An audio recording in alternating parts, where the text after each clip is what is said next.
ह्या शेवग्याच्या शेंगा पाहू शकता तुम्ही।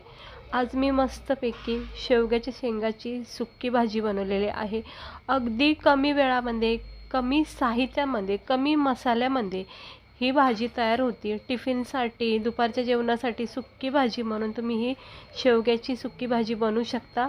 तर चला बघून घेऊया आपण याला लागणारं साहित्य, बनवायची कृती। छोटीशी रेसिपी आहे, आवडली तर लाईक करा।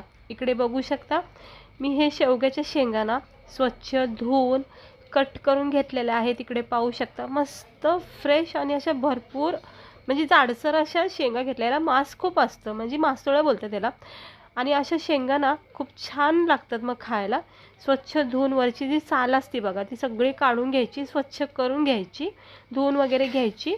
आणि मग एका पॅनमध्ये, टोपामध्ये पाणी गरम ठेवायला, त्यामध्ये थोडंसं चिमूटभर मीठ टाकायचं आणि त्याच्यामध्ये आपण ह्या शेवग्याच्या शेंगा टाकून घेऊया। ह्याला थोडंसं आपल्याला नरम सॉफ्ट करून घ्यायचं, जेणेकरून आपल्याला भाजी बनवायला वेळ लागणार नाही। तर इकडे बघू शकता थोड्याशा मिठाच्या पाण्यामध्ये मी याला उकळून घेते, म्हणजे शिजून घेते। थोडंसं शिजवायचं, अगदी गाळ करायचं नाही। तर ह्या शेंगा बघा मी जरा चेक करते, 1-2 मिनटं झालेले आहेत। तर अजूनही जरा कडक आहेत, म्हणजे जास्त काही शिजले नाहीत अजून। तर अजून 1-2 मिनटं ठेवते। हां, आता बघा मस्त झालं, याचा रंग पण चेंज झालेला आहे आणि नरम सॉफ्ट झालेत। बस इतके पुरेसे आहेत। आणि हे जे शेवग्याच्या शेंगाचं पाणी आहे ना, हे उकळलेलं, हे पाणी आपण थोडासा रस्सा वगैरे बनवायला वापरू शकता। जर तुम्ही शेवग्याच्या शेंगाची रस्सा भाजी बनवत असाल तर ही पाणी नक्की वापरा। ह्याच्यामध्ये खूप छान चव येते रश्श्याला। वेगळं पाणी वापरण्यापेक्षा ना हे शेवग्याच्या शेंगाचं पाणी नेहमी वापरा, खूप मस्त वाटतं, टेस्ट छान येते। उसळ, चणे वगैरे शिजवले, मटकी वगैरे शिजवलं तरीसुद्धा ते शिजवलेलं पाणी वापरायचं रश्श्यासाठी। ह्याच्यातलं मी थोडंसं पाणी वापरणार आहे। कढाईमध्ये तेल तापत ठेवलंय, जरासं ओली होती कढाई त्यामुळे जरा तेल उडतंय। आणि त्याच्यामध्ये मी 1 चमचा जिरे टाकले। इकडे मी एक बारीक चिरलेला टमाटर वापरलेला आहे। तुम्ही इकडे कांदासुद्धा बारीक चिरलेला किंवा कांदा टमाटर असं मिक्स करून वापरू शकता। मी नॉर्मल फक्त टमाटर वापरले बारीक चिरून, छोटंसं टमाटर वापरले, कारण ह्या ज्या शेवगाच्या शेंगा मी बनवत आहे ना त्याला अजिबात मसाला वगैरे, कांदा टमाटर जास्त काहीच लागत नाही, अगदी सिंपल पद्धतीने, पण इतक्या भारी लागतात ना खायला, नक्की करून बघा। आता आपण स्लो गॅसवर जिरे वगैरे तडतडून झाले, टमाटर थोडंसं नरम सॉफ्ट झालं की याच्यामध्ये बेसिक मसाले टाकायचे। इकडे मी 1-1.5 चमचा लाल तिखट टाकले, अर्धा चमचा हळद टाकली, अर्धा चमचा इकडे गरम मसाला टाकते आणि 1 किंवा 1.25 चमचा असा धना पावडर टाकते। धना पावडरचा याच्यामध्ये छान फ्लेवर येतो, तर मी 1.25 चमचा असा धना पावडर टाकलेला आहे। आणि अगदी चिमटभर मीठ टाकायचं, कारण आपण शेंगा शिजवता वेळेस थोडं मीठ टाकलेलं आहे, त्यामुळे जरा मीठ जपून टाकायचं। कमी पडलं तर नंतर ॲड करू शकतो, पण खारट नको व्हायला भाजी। आता हा सगळा मसाला टमाट्यासोबत, जिऱ्यासोबत परतून घ्यायचं। थोडंसं मसाल्याला तेल सुटलं की आपण ह्या शिजून घेतलेल्या शेंगा ज्या आहेत शेवगाच्या, त्याच्यामध्ये टाकून घेऊया। इकडे मी सगळ्या शेंगा टाकून घेतलेल्या आहेत, हलक्या हाताने मिक्स करून घ्यायचं।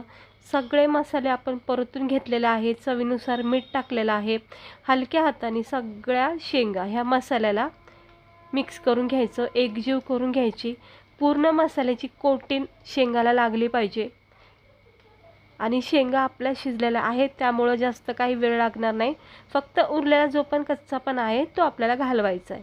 ही भाजी अशी सुक्कीच लागते, मस्त वाटते, कारण आपण ही कुठलं वाटण वगैरे करून नाही बनवत आहे, अगदी सिंपल पण मस्त भाजी मी तुम्हाला दाखवते ही। आता हे जे शेवगाच्या शेंगाचं शिजवलेलं पाणी बघा, तेच मी अर्धा कपाच्या अंदाजे टाकलेलं आहे। थोडासा म्हणजे कसं कधी कधी मूड येतो मी ही शेवगाची शेंगाची भाजी ना मी भातासोबतच खाते, म्हणून थोडासा, अगदी थोडासा रसा करते, त्यासाठी मी इकडं पाणी वापरले, म्हणजे शेंगामधला जो कच्चापणा आहे तो सुद्धा निघला जाईल आणि दुसरी गोष्ट थोडा आपल्याला रस्सा पण राहील। वरून थोडी कोथिंबीर टाका, तर तुम्ही बघू शकता शेंगाचा रस्सा बघा किती सुंदर असा लाल भडक दिसत आहे। आता याच्यावर झाकण ठेवायचं, स्लो गॅस करायचा आहे आणि द्यायचे फक्त याला 1-2 मिनटं। बघा लगेच उकळी झालेली आहे तयार, आणि मस्तपैकी आपल्या ह्या शेवगाच्या शेंगा आता होत आहे तयार। आता रस्सा तुम्हाला जास्त लागत असेल तर थोडासा रस्सा वाढू शकता, पण मी ह्या शेंगा एकदम अशा सुकेफट करते, फक्त थोडासा भातापुरता असा रसा ठेवायचा. आता बघा आपल्या ह्या शेंगा परफेक्ट तयार झालेल्या आहेत. जे आपण पाणी वाफवलं होतं ते पूर्णपणे असं नाहीसं झालं. अगदी थोडासा मी इथं रसा ठेवला आहे, म्हणजे ओलसरपणा ठेवला आहे, अगदी थोडा, जास्त नाही ठेवला. हे बघा आता हे आपल्या शेंगा बघा किती छान झाल्यात, मसाल्यामध्ये अशा एकदम कोट झालेल्या आहेत आणि चमचमीत झणझणीत वाटतात का नाही. शेवगाच्या शेंगा इतक्या भारी लागतात ना, खरं सांगते. तुम्ही ह्या शेवगाच्या शेंगा खूप आवडीने खातान, काहीही कुटाणा न करताना. सिंपल भाजी आहे पण अप्रतिम लागते खायला. वरून कोथिंबीर टाकायची, झाकण ठेवायचं आणि गॅस करायचा बंद. उरलेली सगळी जी पण वाफ आहे ती छानपैकी कोथिंबीरचा फ्लेवर उतरतो. आहे बघा, गॅस मी बंद केलेला आहे आणि आता झाकण ठेवून याला थंड करून घ्यायचं. तर झाल्यात बघा आपल्या ह्या शेवगा मसाला तयार झालेला आहे. ही भाजी तुम्ही टिफिनसाठी उत्तम भाजी आहे. फक्त शेंगाला मसाल्यामध्ये आपलं मिक्स करून बनवायची. बघा किती छान मसालेदार अशी चवदार टेस्टी एकदम झणझणीत अशी ही शेवगा मसाला तयार झालेला आहे खाण्यासाठी. हे बघा मस्तपैकी झाल्यात का नाही आपल्या सिंपल पद्धतीच्या ह्या शेवगाच्या शेंगा. आता आपण याला गरमागरम प्लेटमध्ये काढून घेऊया. हे बघा अगदी थोडासा असा रसा ठेवला आहे. भातावर असं थोडा जरी टाकला ना तर छान वाटतो खायला. माझं तर खूप आवडीचं जेवण आहे.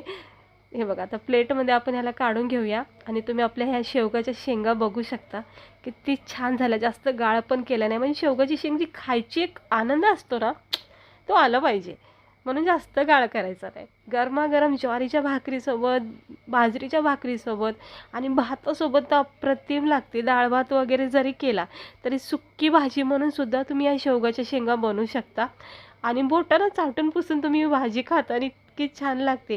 टिफिनसाठी सुद्धा बेस्ट भाजी आहे. काहीही कुटाणा नाही, मसाल्याचं वाटण नाही करायचं, झटकीपट मसाल्यामध्ये ही भाजी तयार होती. तर कशी वाटली तुम्हाला आपली ही सिंपल शेवगा मसाल्याची भाजी?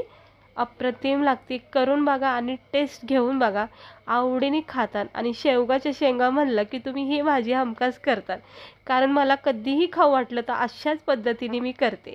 कशी वाटली रेसिपी? आवडली असेल तर लाईक करा, चॅनेलला सबस्क्राईबर करा. भेटते मी तुम्हाला पुढच्या